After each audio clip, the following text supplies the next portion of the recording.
એક પિતાએ પોતાની કિડની વેચીને દીકરાને ઓફિસર બનાવ્યો, પણ દીકરાએ નોકરી મળતા જ તેમને ઘરના સર્વન્ટ ક્વાર્ટરમાં ખસેડી દીધા અને કહ્યું કે તમે મારા સ્ટેટસને લાયક નથી.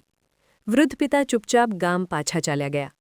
10 વર્ષ પછી જ્યારે દીકરો લાંચના કેસમાં ફસાયો ત્યારે તે કોર્ટમાં જજ સમક્ષ હાજર થયો.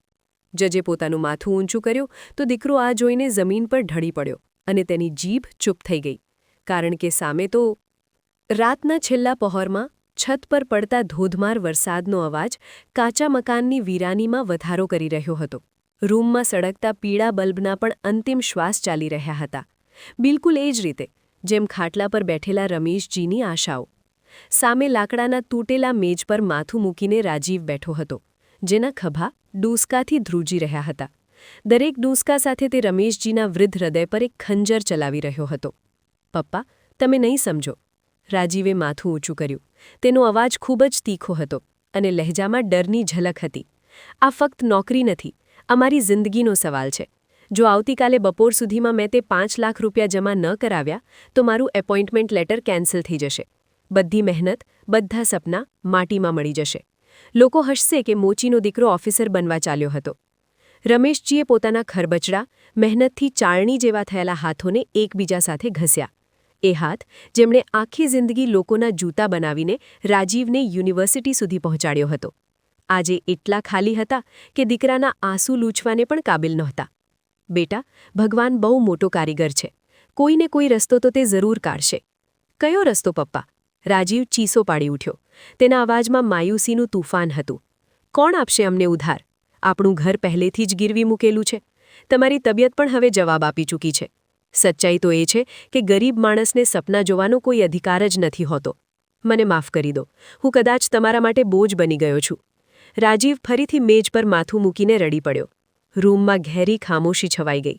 ફક્ત વરસાદનો અવાજ બાકી રહ્યો. પણ રમેશના અંદર એક તૂફાન ઉમટી ચૂક્યું હતું. તેણે રાજીવ તરફ જોયું. એ યુવાન દીકરો, જે તેની આંખોનો નૂર હતો, આજે તૂટી રહ્યો હતો. રમેશને લાગ્યું કે જો આજે રાજીવનું સપનું તૂટી ગયું તો તે ફરી ક્યારેય એવો રાજીવ નહીં રહે. વૃદ્ધ પિતા ખામોશીથી ઉઠ્યા. દિવાલ પર લટકતી ઘડિયાળ ટીક ટીક કરી રહી હતી, જાણે કહી રહી હોય સમય બહુ ઓછો છે. તેમણે પોતાનો મેલો અંગોછો ખભા પર નાખ્યો અને વરસાદમાં બહાર નીકળી ગયા.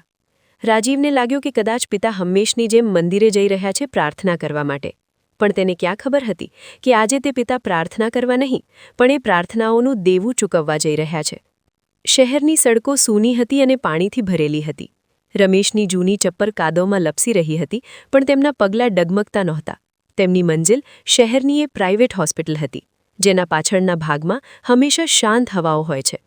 થોડા દિવસ પહેલાં ચાની લારી પર તેમણે એક દલાલની વાતો સાંભળી હતી, જે કહી રહ્યો હતો કે અમીરોનો જીવ બચાવવા માટે ગરીબોના અંગો સારા ભાવે વેચાય છે. હોસ્પિટલની પાછળની ગલીમાં બિલકુલ અંધારું છવાઈ ગયું હતું. ત્યાં એક મોટા દરવાજા પર દસ્તક દેતા રમેશનો હાથ કાંપ્યો, પણ પછી તેમને રાજીવનો રડતો ચહેરો યાદ આવ્યો. દરવાજો ખુલ્યો અને એક સખ્ત ચહેરાવાળો માણસ બહાર નીકળ્યો. શું છે? તે કડક લહેજામાં બોલ્યો. હું વેચવા માંગુ છું. રમેશનો અવાજ ગળામાં જ ફસાઈ ગયો. શું? કિડની? રમેશજીએ બહુ મુશ્કેલીથી કહ્યું. મને 5 લાખ રૂપિયા જોઈએ છે, રોકડા, અત્યારે જ. એ માણસે રમેશને ઉપરથી નીચે સુધી જોયા. નબળું શરીર, કરચલીવાળો ચહેરો.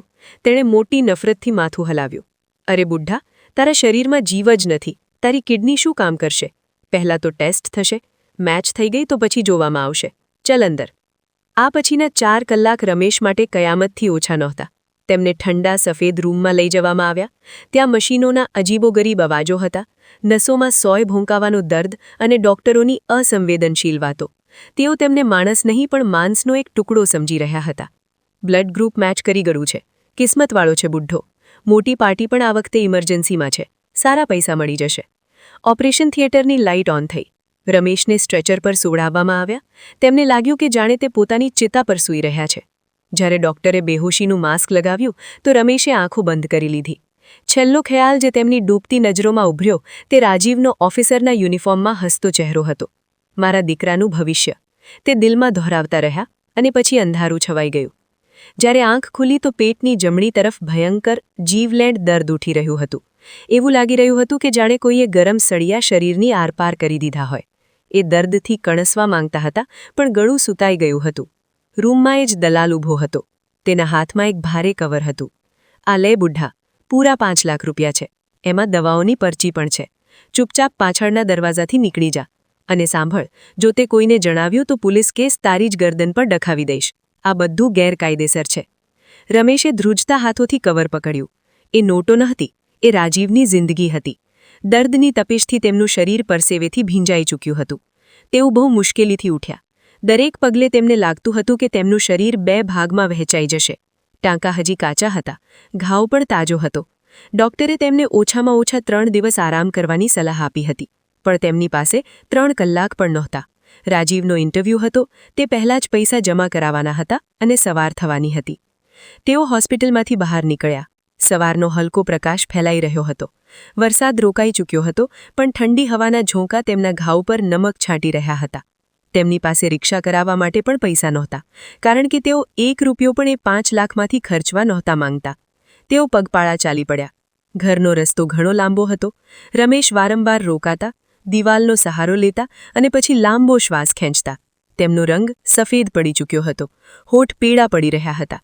પેટ પર બાંધેલી પટ્ટી લોહીથી ભીની થઈ રહી હતી, જેને શર્ટની નીચે તેમણે પોતાના મેલા અંગોછાથી સારી રીતે બાંધીને છુપાવી રાખી હતી. રસ્તામાં તેમને એક જગ્યાએ ઠોકર વાગી. તેઓ મોહના બળે પડવા લાગ્યા, પણ પડતા પડતા તેમણે હાથોનો સહારો લઈને પોતાના પેટને બચાવી લીધું. મોંમાંથી એક ચીસ નીકળી, જે ગળામાં જ દબાઈ ગઈ. "હિંમત રાખ રમેશ, હિંમત રાખ. બસ થોડુંક જ. રાજીવ તારી રાહ જોતો હશે." તેમણે પોતાને તસલ્લી આપી. જ્યારે તેઓ ઘરના ઉંબરા પર પહોંચ્યા તો સૂરજ નીકળી ચૂક્યો હતો. રાજીવ દરવાજા પર બેચેનીથી ટહેલી રહ્યો હતો અને પોતાના પિતાને જોતા જ દોડ્યો.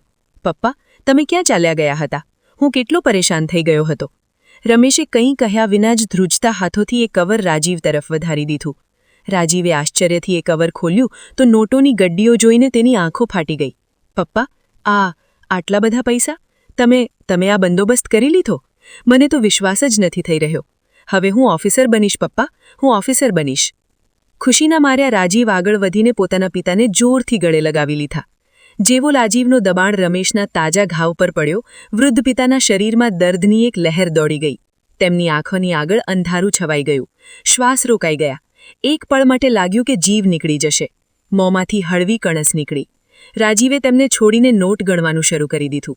તે એટલો મગ્ન હતો કે તેણે પિતાના ચહેરાની સફેદી ન જોઈ, માથાનો પરસેવો ન જોયો, કે ન તો એ કે પિતા કેવી રીતે સહારો લઈને દિવાલથી ટેકો લઈ રહ્યા હતા. "પપ્પા, તમે તો કમાલ કરી દીધો. હું પૂછીશ નહીં કે પૈસા ક્યાંથી આવ્યા છે. બસ તમારો ખૂબ ધન્યવાદ. હવે હું ચાલું છું. બેંક બંધ થઈ જશે." રાજીવ જલ્દી બૂટ પહેરીને દરવાજા તરફ દોડ્યો.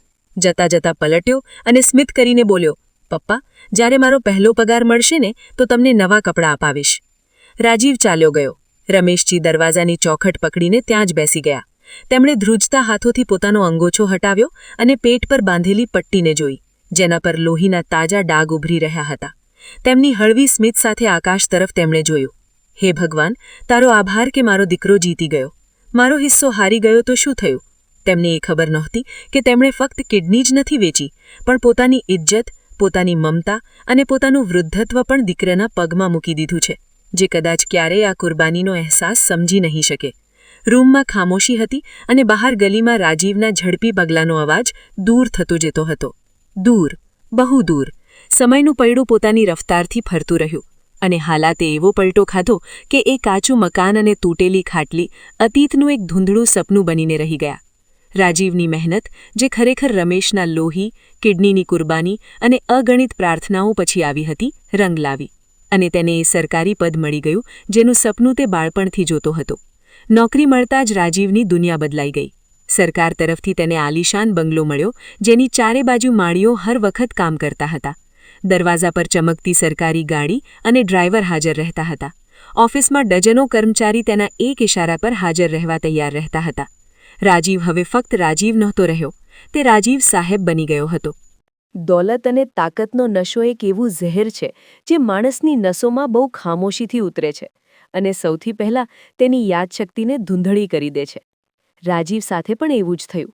તે ભૂલી ગયો કે તેની આ કામયાબીના પાયામાં તેના વૃદ્ધ પિતાના હાડકાં અને માંસ શામેલ હતું. શરૂઆતમાં તો તે પોતાના પિતાનું ધ્યાન રાખતો રહ્યો, પણ જેમ જેમ તે હાઈ સોસાયટીનો હિસ્સો બનતો ગયો, તેની પ્રાથમિકતાઓ બદલાવા લાગી. બીજી તરફ રમેશ, જેમની યુવાની અને તબિયત પોતાના દીકરાના ભવિષ્ય પર કુરબાન થઈ ચૂકી હતી, હવે ઝડપથી વૃદ્ધત્વ અને બીમારીના દલદલમાં ધસતા જતા હતા. એક કિડની નીકળી ગયા પછી તેમનું શરીર પોલું થઈ ચૂક્યું હતું. તેઓ અવારનવાર બીમાર રહેવા લાગ્યા. ક્યારેક બ્લડ પ્રેશર, ક્યારેક ભયંકર નબળાઈ. ડોક્ટરે તેમને સારી ખોરાક અને આરામની સલાહ આપી હતી, પણ રાજીવ પાસે હવે એટલો સમય નહોતો કે તે પિતાની ખોરાક કે દવાઓનું ધ્યાન રાખી શકે. તે બસ મહિનાની શરૂઆતમાં નોકરના હાથે થોડા પૈસા મોકલાવી દેતો અને સમજતો કે તેણે પોતાનો ફરજ નિભાવી દીધો. રમેશે પણ ક્યારેય ફરિયાદ ન કરી. તેઓ વિચારતા કે દીકરો ઓફિસર છે, દેશ અને જનતાને તેની જરૂર છે, તેને પરેશાન ન કરવો જોઈએ. તે પોતાના પેટની જમણી તરફ ઉઠતા દર્દને ચૂપચાપ સહી લેતા. રાતોમાં જ્યારે દર્દની લહેર ઉઠતી તો તે મોંમાં કપડું ઠૂંસી લેતા, જેથી તેમની કણસથી લાટ સાહેબની ઊંઘ ખરાબ ન થઈ જાય. પણ અફસોસ, માણસની ફિતરતમાં બેવફાઈની ભેળસેળ હંમેશા રહે છે. રાજીવને પોતાના પિતાનું અસ્તિત્વ પોતાના ઘરમાં એક બોજ જેવું લાગવા લાગ્યું હતું. જ્યારે પણ તેના અમીર દોસ્તો કે અધિકારીઓ ઘરે આવતા તો રમેશની હાજરી તેને ખટકતી. વૃદ્ધ પિતા મેલા કુર્તામાં ઝૂકતા પાણી લેવા નીકળતા તો રાજીવની નજરો જ શરમથી ઝૂકી જતી. તેને ડર લાગતો કે ક્યાંક કોઈ એવું ન પૂછી લે કે આ દેહાતી જેવો માણસ કોણ છે? શું આ તારું બાપ છે?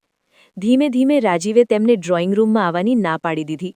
પછી તેમની હાજરી ઘરના પાછળના રૂમ સુધી સીમિત કરી દેવાઈ. રમેશ ખામોશીથી દરેક હુકમ માનતા ગયા, કારણ કે તેમની નજરમાં રાજીવની ખુશી જ બધું હતી. પણ પછી તે મનહૂસ સાંજ પણ આવી ગઈ, જેણે બાપ દીકરાના સંબંધની છેલ્લી દોરી પણ તોડી નાખી. રાજીવે પોતાના પ્રમોશનની ખુશીમાં એક બહુ મોટી પાર્ટીનું આયોજન કર્યું હતું. શહેરના કમિશનર, જજ અને મોટા મોટા બિઝનેસ ટાઇકૂને પાર્ટીમાં હાજર હતા. બંગલાને તે દિવસે કોઈ દુલ્હન જેમ સજાવવામાં આવ્યો હતો. લોનમાં ઢગલાબંધ લાઇટો લાગી હતી અને એકથી એક ઉત્તમ ખાણીપીણીની વસ્તુઓ તૈયાર કરાવાઈ હતી. રાજીવ 3 પીસ સૂટ પહેરીને, હાથમાં મોંઘો સિગાર લઈને મહેમાનો સાથે ખૂબ જ ખુશમિજાજ અંદાજમાં ગપ્પા મારવામાં વ્યસ્ત હતો. હવામાં હળવું સંગીત અને ઠહાકાનો શોર હતો. રમેશને રાજીવે સખત સૂચના આપી હતી કે તે પોતાના રૂમમાંથી બિલકુલ બહાર ન નીકળે. પણ બીમારી કોઈની ગુલામ નથી હોતી. કમનસીબે એ જ રાતે રમેશની તબિયત બગડી ગઈ. છાતીમાં કફ જામી જવાથી તેમને શ્વાસ લેવામાં બહુ મુશ્કેલી થઈ રહી હતી. તેમને એ વખતે પાણીની ભયંકર જરૂરિયાત મહેસૂસ થઈ. રૂમમાં જગ ખાલી રાખ્યો હતો, ગળામાં કાંટા ભોંકાઈ રહ્યા હતા. મજબૂરીને કારણે તે ધ્રૂજતા પગ સાથે ઉઠ્યા અને પાણી લેવા માટે કિચન તરફ જવા લાગ્યા, જે લોનના રસ્તામાં જ પડતું હતું. જેવા તે લોનના એક ખૂણામાંથી પસાર થયા, તેમને ખાંસીનો ભયંકર હુમલો આવ્યો. એ શાંત હવામાં તેમની ખાંસીનો અવાજ કોઈ ધમાકાની જેમ ગુંજ્યો. બધાની નજરો તેમની તરફ ઉઠી. મહેમાનોએ જોયું કે એક નબળો, બીમાર વૃદ્ધ, જેના કપડાં અસ્તવ્યસ્ત છે અને જે ખાંસીથી બવડો થઈ રહ્યો છે, દિવાલનો સહારો લઈને ઊભો છે. આ જોઈને એક પળ માટે આખી પાર્ટીમાં સન્નાટો છવાઈ ગયો. રાજીવની એક દોસ્તની પત્ની, જે બહુ જ મોડર્ન સ્ત્રી હતી, નાક પર ટીશ્યુ રાખતા મોટી નારાજગીથી બોલી, "ઓ માય ગોડ રાજીવ, આ કોણ છે? તમે લોકો આટલા મોટા ઘરમાં આવા બીમાર અને ગંદા નોકર કેમ રાખો છો? આને કારણે તો બેક્ટેરિયા ફેલાઈ જશે. આને ફોરન અહીંથી બહાર કઢાવો." આ વાત રાજીવના દિલ પર હથોડાની જેમ વાગી. તેણે જોયું કે કમિશનર સાહેબ પર નારાજગીથી રમેશને જોઈ રહ્યા હતા.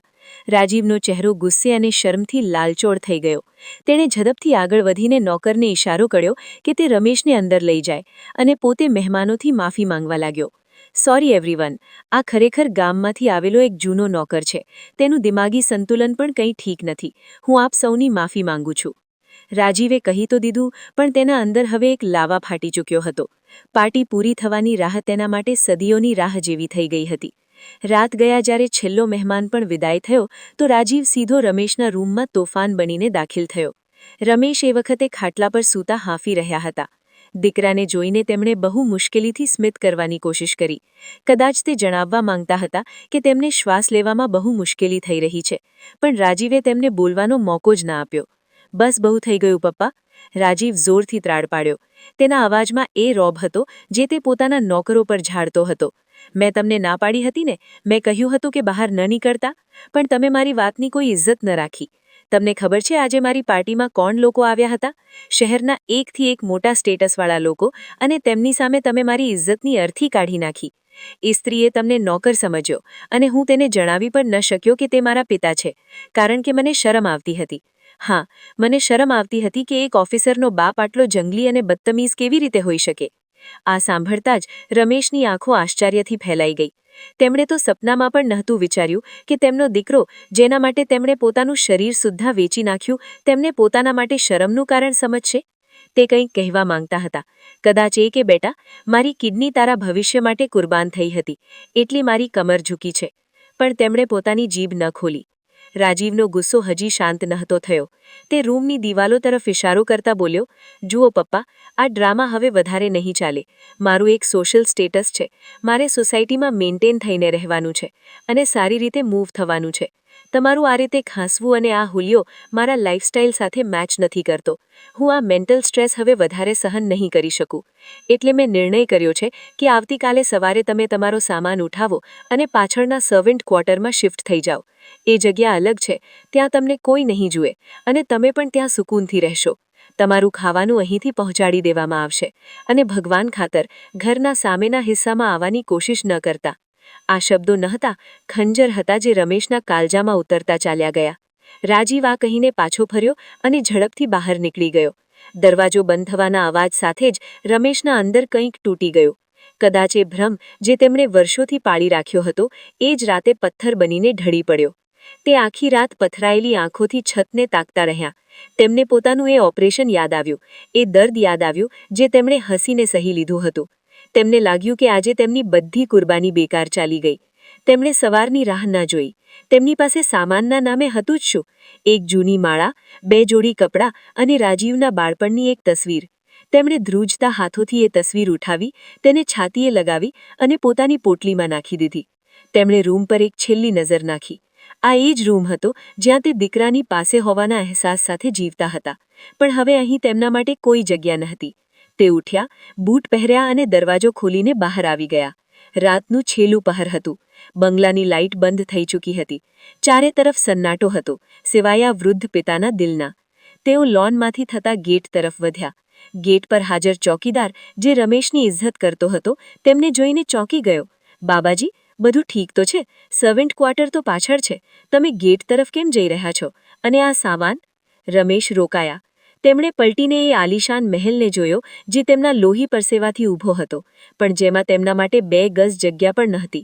તેમની આંખોમાં ભીનાશ હતી, પણ લહેજામાં અજીબ સ્વાભિમાન આવી ગયું હતું. તેમણે ચોકીદારના ખભા પર હાથ મૂક્યો અને બોલ્યા, બેટા, સર્વન્ટ ક્વાર્ટર નોકરો માટે હોય છે અને હું બાપ છું.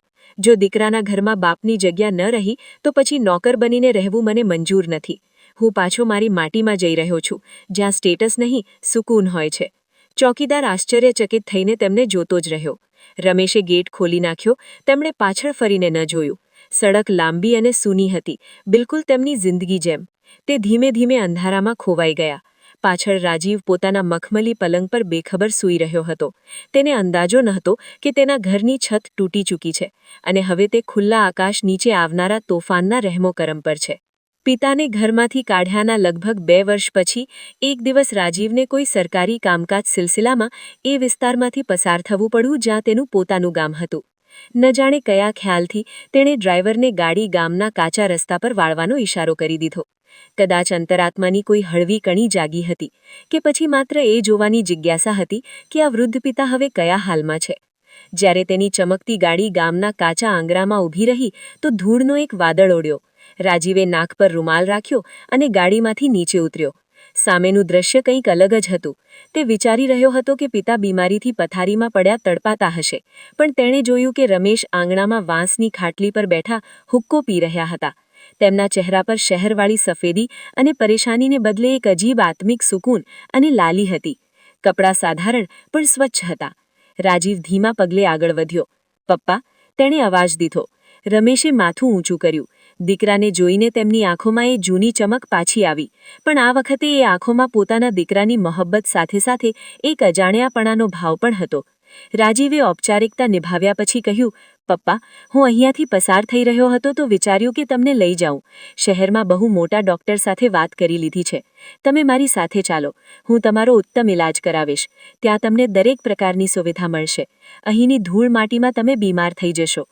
રમેશે હુક્કાની નળી એક તરફ રાખી અને એક એવી સ્મિત સાથે દીકરાને જોયો જેમાં કટાક્ષ નહીં પણ ભીનાશ છુપાયેલી હતી. તેમણે બહુ જ પ્રેમથી જવાબ આપ્યો, નહીં બેટા, હું અહીં બહુ ખુશ છું. શહેરની હવા હવે મને માફક નથી આવતી. અને પછી તું એક મોટો ઓફિસર છે, તારું સ્ટેટસ બહુ મોટું છે. હું ત્યાં જઈશ તો ફરીથી મહેણા સાંભળવા પડશે, ફરી તારા મહેમાનોને ખોટું લાગશે. મને અહીં જ રહેવા દે. અહીં મારી ખાંસીથી કોઈને તકલીફ નથી થતી. ઉલટું લોકો હાલ પૂછવા માટે બેસી જાય છે. આ જવાબ પર રાજીવ કંઈક શર્મિંદા અને કંઈક ચીડાઈ ગયો. હજી તે કંઈક કહેવા જતો હતો કે અંદર રૂમમાંથી એક મજબૂત કદકાઠીવાળો યુવાન બહાર નીકળ્યો, જેની ઉંમર લગભગ 35 વર્ષની હશે. તેના હાથમાં ગરમ દૂધનો ગ્લાસ હતો.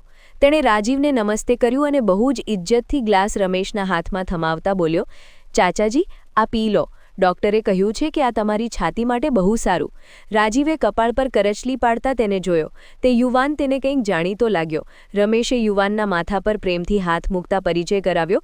રાજીવ, ઓળખ્યો આને? આ આદિત્ય છે, આપણા જૂના પાડોશીનો દીકરો. એ જ અનાથ બાળક, જેને બાળપણમાં હું અવારનવાર મારી પાસે બેસાડીને જૂતા સીવતા શીખવતો હતો અને ખાવાનું ખવડાવતો હતો. આજે આ યુવાન થઈ ગયો છે. જ્યારથી હું ગામ આવ્યો છું, આ જ મને સંભાળી રહ્યો છે.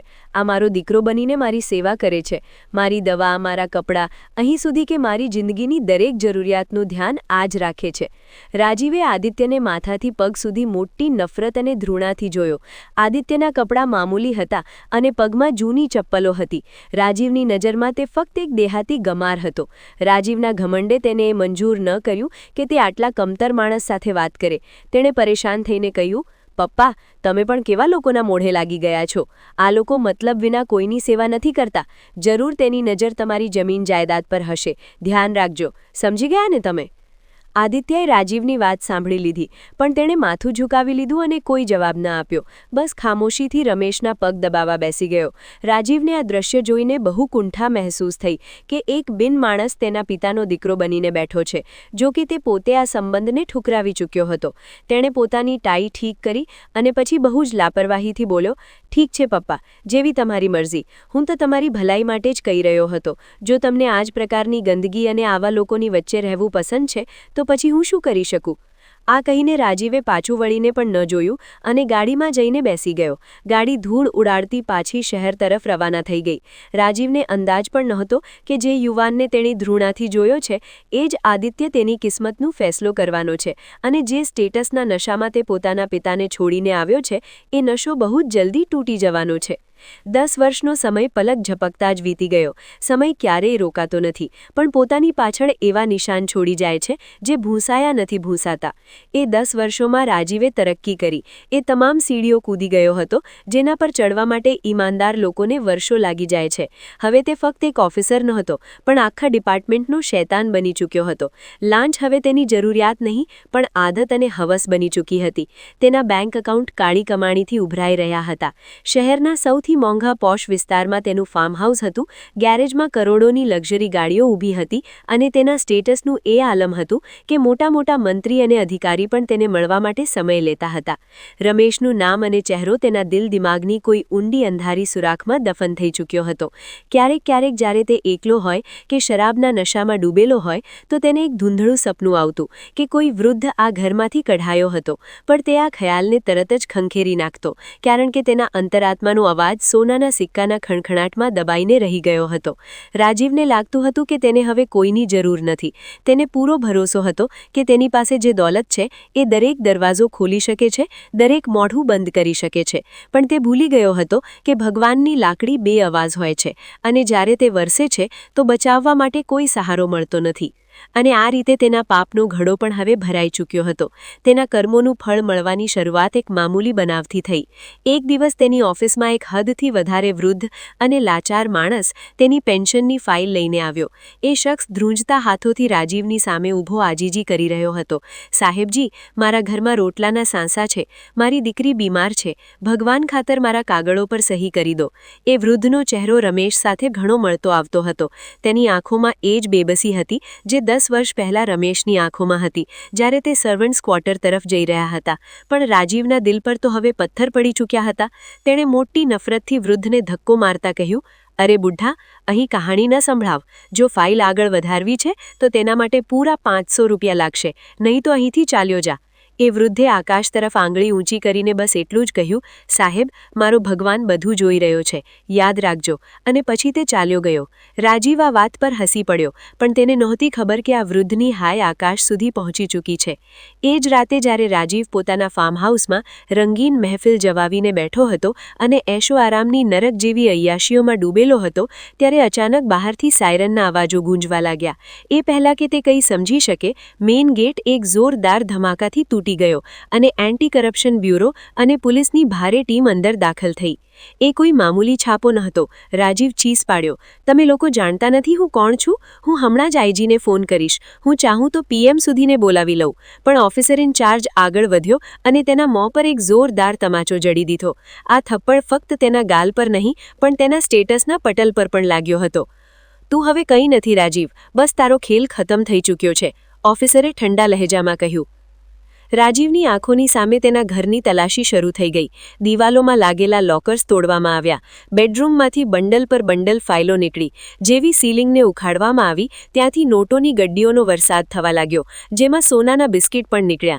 હીરાના સેટ અને વિદેશી કરન્સીનો ઢગલો લાગી ગયો. ટીમની સાથે મીડિયા પણ હતું. કેમેરાની ફ્લેશ લાઇટો રાજીવના ચહેરા પર સતત પડી રહી હતી. એ જ રાજીવ જે તસવીર ખેંચાવતી વખતે એકથી એક પોઝ આપતો હતો, આજે મોં છુપાવતો ફરી રહ્યો હતો. તેને હાથકડી લગાવવામાં આવી. એ જ હાથકડી જેની ઠંડકે તેના લોહી સુધીને જમાવી દીધું. પછી તેને ઢસડીને બહાર લાવવામાં આવ્યો. સમાજના એ જ લોકો જેના પર તે રોબ ઝાડતો હતો, આજે પોતાની બાલ્કનીમાં ઊભા તમાશો જોઈ રહ્યા હતા અને વિડીયો બનાવી રહ્યા હતા. જુઓ, આ એ જ છે જે પોતાને આ જમીન પર ભગવાન સમજતો હતો, આજે ચોરની જેમ જઈ રહ્યો છે, કોઈએ તેજ અવાજમાં કહ્યું, જેને સાંભળીને રાજીવનું માથું શરમથી ઝૂકી ગયું. તેને પોલીસની ગાડીના પાછળના હિસ્સામાં જાનવરની જેમ ધક્કો મારીને ફેંકવામાં આવ્યો. એ રાત રાજીવની જિંદગીની સૌથી ભયાનક રાત હતી. તેને હવાલાતના એક ગંદા અને દુર્ગંધવાળા રૂમમાં બંધ કરવામાં આવ્યો, જ્યાં ફર્શ પર કીડા ફરી રહ્યા હતા. હવામાં પેશાબ અને ગટરની દુર્ગંધ ભરી હતી. તેનો મોંઘો 3-પીસ સૂટ માટીમાં લથપથ થઈ ચૂક્યો હતો. મચ્છરોએ તેના નાજુક શરીરને નોચી નાખ્યું હતું. તેને તરસ લાગી તો તેણે સંત્રીને અવાજ લગાવી, મને તરસ લાગી છે, મારા માટે મિનરલ વોટર લાવો. સંત્રી હસી પડ્યો, અરે ગંદા પ્લાસ્ટિકના ગ્લાસમાં નળનું ગરમ પાણી લાવ્યો છું, પીવું હોય તો પી લે, નહીં તો મર. રાજીવે તે પાણી પીધું તો તેને પોતાના અતીતની બધી એશો આરામો યાદ આવી ગઈ અને તે રડવા લાગ્યો. તેને યાદ આવ્યું કે કેવી રીતે તેણે પોતાના બીમાર પિતાને પાણી આપવાને બદલે ઝંઝોળી નાખ્યા હતા. આજે કુદરત તેને એ જ જગ્યાએ લઈ આવી હતી. આગળના કેટલાક દિવસોમાં તેની આખી દુનિયા ઉજ્જડ થઈ ગઈ. અખબારોની ગરમ હેડલાઇન્સમાં તેની બદનામીના જ ચર્ચાઓ થઈ રહ્યા હતા. તેના તમામ એકાઉન્ટ્સ સીલ કરી દેવામાં આવ્યા, જાયદાદ પણ જપ્ત કરી લેવામાં આવી અને સૌથી મોટી વાત, એ દોસ્ત જે તેની પાર્ટીઓ અને તેના જ પૈસા પર પલતા હતા, જેને તે પોતાનો સૌથી મોટો શુભચિંતક સમજતો હતો, તેમાંથી એક પણ તેને મળવા માટે થાણે ન આવ્યો. ઉલટે ખબર ફેલાઈ કે તે બધા દગાબાજ નીકળ્યા અને તેના જ વિરુદ્ધ સરકારી ગવાહ બનીને ગવાહી આપવા માટે તૈયાર છે.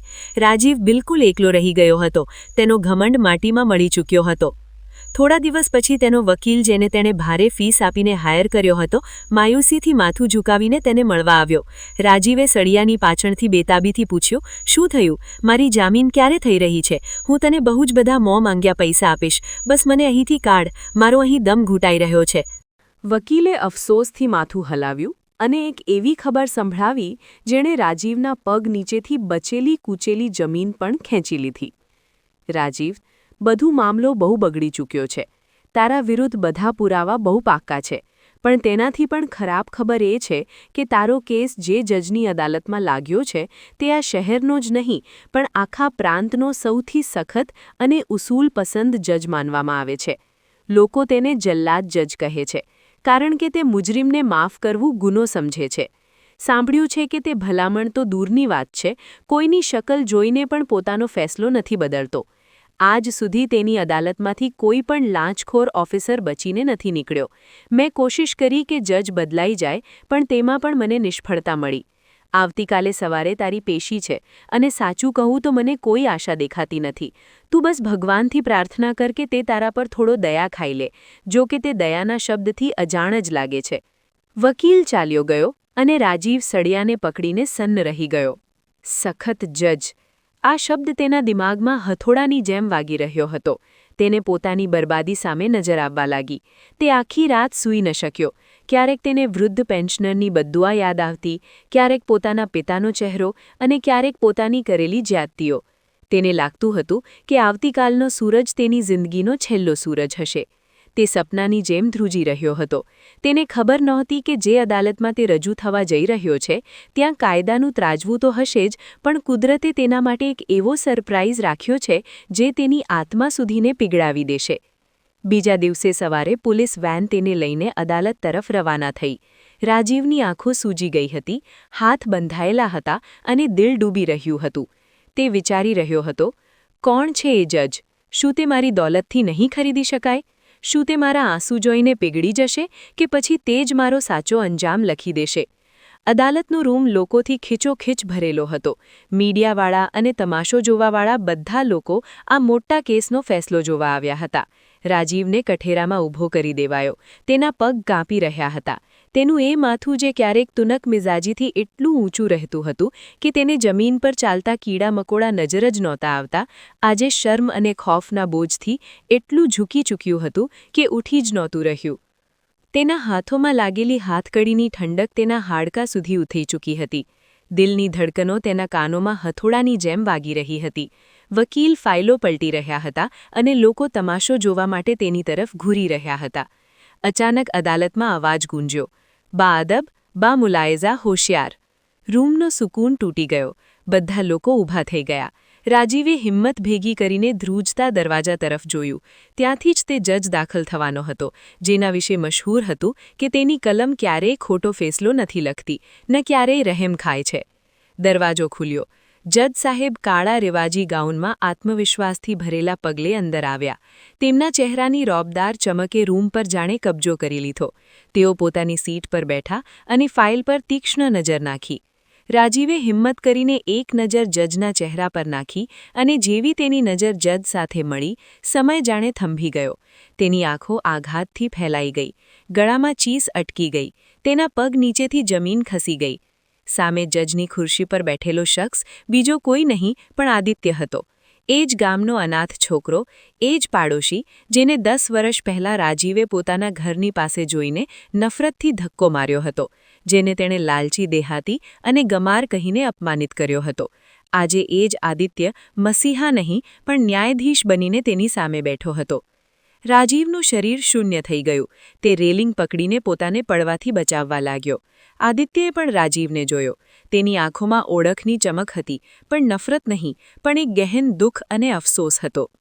અદાલતના રૂમમાં કાર્યવાહી શરૂ થઈ. સરકારી વકીલે રાજીવના કેસની એક વાત વાંચી સંભળાવી. લાંચ, ધોખાધડી, ગેરકાયદેસર કબજો, તેના દરેક ગુનાહ પર એક નવી દલીલ આપવામાં આવી. રાજીવ સાંભળી તો રહ્યો હતો, પણ સમજી નહોતો શકતો. તેનું દિમાગ તો અતીતમાં ખોવાઈને કોઈ ફિલ્મની જેમ ચાલી રહ્યું હતું. તેને યાદ આવી રહ્યું હતું કે કેવી રીતે તેણે પોતાના પિતાને સર્વન્ટ ક્વાર્ટરમાં નાખ્યા હતા, કેવી રીતે તેણે આદિત્યને નફરતથી જોયું હતું. જ્યારે વકીલની દલીલ પૂરી થઈ તો આખા રૂમમાં સન્નાટો છવાઈ ગયો. હવે ફેસલો જજના હાથમાં આવી ચૂક્યો હતો. આદિત્યે પોતાના ચશ્મા ઉતારીને ટેબલ પર રાખ્યા. તેણે રાજીવની આંખોમાં આંખો પરોવીને જોવાનું શરૂ કર્યું. રાજીવ નજર નહોતો મેળવી શકતો. અદાલતમાં તેણે હદથી વધારે ઠરેલા અને ભારે અવાજમાં બોલવાનું શરૂ કર્યું. મુલઝિમ રાજીવ કુમાર, આ પહેલાં કે હું કાયદા મુજબ ફેસલો સંભળાવું, હું કંઈક કહેવા માંગુ છું. આદિત્યના અવાજમાં એક અજીબ ગૂંજ હતી. તમે કદાચ મને ઓળખી રહ્યા હશો અને કદાચ નહીં પણ, કારણ કે અહંકારના ચશ્માથી માણસને પોતાની સામે ઊભેલો વ્યક્તિ નજર નથી આવતો. હું એ જ આદિત્ય છું જેને તમે તમારા જન્મસ્થળના ગામમાં જોયો હતો. હું એ જ અનાથ બાળક છું જેના માથે પર ન માનો સાયો હતો ન પિતાનો, પણ પછી મને એક સાયો મળી ગયો. એક એવા શખ્સનો સાયો જેને તમે સ્ટેટસના નામે ઠુકરાવી દીધો હતો. આદિત્ય રોકાયો. તેણે પાણીનો એક ઘૂંટ ભર્યો. રાજીવનું માથું ઝૂકેલું હતું અને આંસુ ટપ ટપ કરીને ફર્શ પર પડી રહ્યા હતા. આદિત્યએ બોલવાનું ફરી શરૂ કર્યું. તમને ખબર છે રાજીવ સાહેબ, જ્યારે તમે તમારા વૃદ્ધ પિતાને ગામમાં છોડીને આવ્યા હતા તે બહુ તૂટી ચૂક્યા હતા. તેમના શરીરમાં તો જીવ જ નહોતો, કારણ કે તેમનો એક હિસ્સો તો તમારી તરક્કીના પાયામાં જ દફન હતો, પણ તેમની આત્મા પણ ઘાયલ હતી. મેં તેમને સંભાળ્યા, મેં તેમની સેવા કરી અને બદલામાં જાણો છો તેમણે મને શું આપ્યું? આદિત્યની આંખો ભરાઈ આવી. તેમણે મને એ આપ્યું જે તમે કરોડો રૂપિયાની લાંચ લઈને પણ નથી ખરીદી શકતા. તેમણે મને શિક્ષા આપી, મારું પાલન પોષણ કર્યું, પોતાની બચેલી પેન્શનથી મને કાયદાની કિતાબો લાવી આપી. તે રાતોને જાગી જાગીને મને વાંચવા માટે પ્રેરિત કરતા હતા, મારો સાથ આપતા હતા. મને ઊંઘ ન આવે એટલે મારા માટે ક્યારેક તે ચા બનાવતા હતા તો ક્યારેક કોફી. તે કહેતા હતા, બેટા આદિત્ય, મારો સગો દીકરો તો ઓફિસર બનીને ગુમરાહ થઈ ગયો છે, પણ હું તને એવો માણસ બનાવીશ જે ભટકેલા લોકોનો ફેસલો કરશે. મારી કામયાબીની પાછળ કોઈ મોટી કોલેજની ડિગ્રી નહીં, પણ એક ભલા મજૂરની દુઆઓ અને મહેનત શામેલ છે. અદાલતમાં હાજર દરેક શખ્સ શ્વાસ થંભાવીને આ દાસ્તાન સાંભળી રહ્યો હતો. કેટલાક લોકોની આંખોમાં આંસુ હતા. રાજીવ ધ્રુસકે ધ્રુસકે રડવા લાગ્યો. તે હાથ જોડીને બોલ્યો, આદિત્ય, મને માફ કરી દો. મને નહોતી ખબર. હું મારા ઘમંડમાં આંધળો થઈ ગયો હતો. તને મારા બાપના સોગંદ, મને બચાવી લે. આદિત્યના ચહેરા પર એક દુઃખભરી સ્મિત આવી. રાજીવ સાહેબ, તમારો વાસ્તો અહીં નથી ચાલતો. તમારો વાસ્તો ત્યાં ચાલતો હતો જ્યારે તે જીવતા હતા, જ્યારે તે તમારી રાહ જોતા હતા.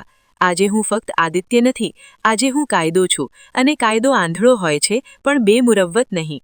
તમારા પિતાએ મળતી વખતે મને એક વસિયત કરી હતી. રાજીવ ચોંકીને ઊભો થઈ ગયો. મળતી વખતે? આ શું, પપ્પા? રાજીવનો અવાજ ભરાઈ ગયો. આદિત્યએ અફસોસથી માથું હલાવ્યું. જી હા, રમેશ ચાચા 6 મહિના પહેલાં જ આ દુનિયાને અલવિદા કહી ગયા. અંતિમ સમય સુધી તેમની જીભ પર ફક્ત તમારું નામ હતું. તેમણે તમારા માટે એક નવી શર્ટ લઈને આવ્યા હતા, જે તેમના તકિયા નીચે જ રાખેલી રહેતી હતી. તેમણે વસિયત કરી હતી કે જો મારો રાજીવ ક્યારેય તને મળે તો તેને કહેજે, હું તેને માફ કરી ચૂક્યો છું, પણ કુદરતનો કાયદો તેને માફ કરશે કે નહીં તે હું નથી જાણતો. અને આજે જોઈ લો, કુદરત તમને મારી સામે લઈને આવી છે. આ સાંભળીને રાજીવ જમીન પર ઢળી પડ્યો. પપ્પા, પપ્પા મરી ગયા. તે પાગલની જેમ પોતાનું માથું કૂટવા લાગ્યો. તેને એક ક્ષણ યાદ આવી રહી હતી જ્યારે તેણે પોતાના પિતાને દુત્કાર્યા હતા, જ્યારે તેણે કહ્યું હતું કે હું ગામ જઈ રહ્યો છું. આદિત્યએ જજબાતને સંભાળતા કલમ ઉઠાવી. મુલઝિમ રાજીવ કુમાર, મારી સામે બધા પુરાવા સ્પષ્ટ છે. તમે આ દેશ અને આ દેશની જનતાના પૈસા લૂંટ્યા છે, પોતાના પદની બેઇજ્જતી કરી છે. એટલા માટે આ અદાલત તમારી તમામ જાયદાદ જપ્ત કરવાની અને 14 વર્ષની સખત કેદની સજા સંભળાવે છે. આ ફેસલો રાજીવના કાનોમાં પીગળેલા કાચની જેમ ઉતર્યો. પોલીસવાળા આગળ વધ્યા અને રાજીવને બાજુથી પકડીને ઊભો કર્યો. તે હવે વિરોધ કરવાને કાબિલ નહોતો. તે બસ ખાલી નજરોથી આદિત્યને જોઈ રહ્યો હતો. આદિત્ય પોતાની સીટ પરથી ઉઠ્યો અને જતા જતા રાજીવની પાસે રોકાયો. ધીમેથી બોલ્યો, રાજીવભાઈ, તમે તમારા પિતાની કિડની વેચીને આ પોસ્ટ ખરીદી હતી અને મેં પિતાની સેવા કરીને આ ખુરશી કમાઈ છે. ફર્ક ફક્ત એટલો છે કે તમારું ખરીદેલું પદ છીનવાઈ ગયું અને મારી કમાયેલી ઇજ્જત મારી સાથે છે. આદિત્ય ચાલ્યો ગયો અને પોલીસવાળા રાજીવને ઢસડીતા બહાર લઈ જવા લાગ્યા. રાજીવ પાછળ ફરીને એ ખાલી ખુરશીને જોઈ રહ્યો હતો અને ચીસો પાડી રહ્યો હતો. પપ્પા, મને માફ કરી દો. પપ્પા, હું હારી ગયો. મારું સ્ટેટસ હારી ગયું. તમે જીતી ગયા પપ્પા, તમે જીતી ગયા. તેની ચીસો અદાલતના ગલિયારાઓમાં ગૂંજી રહી હતી, પણ ત્યાં સાંભળવાવાળો કોઈ નહોતો. તેને જેલની ગાડીમાં નાખી દેવાયો. લોઢાનો દરવાજો બંધ થયો અને અંધારું છવાઈ ગયું. બિલકુલ એવું જ અંધારું જેવું તેણી 10 વર્ષ પહેલાં પોતાના પિતાની જિંદગીમાં કર્યું હતું. પાપનો ઘડો ભરાઈ ચૂક્યો હતો અને કર્મોનું ફળ પણ પૂરું થઈ ચૂક્યું હતું. બહાર આકાશ પર વાદળ ઘેરાયા હતા અને જોરદાર વરસાદ શરૂ થઈ ચૂક્યો હતો. કદાચ કુદરત આ બદનસીબ દીકરાના અંજામ પર આંસુ વહેવાડી રહી હતી કે પછી એ પિતાની આત્મા પર રહેમત વરસાવી રહી હતી, જેણે માટી થઈને પણ દીકરાને સોનું બનાવવાની કોશિશ કરી હતી. પણ અફસોસ કે એ દીકરો પિત્તળનો નીકળ્યો.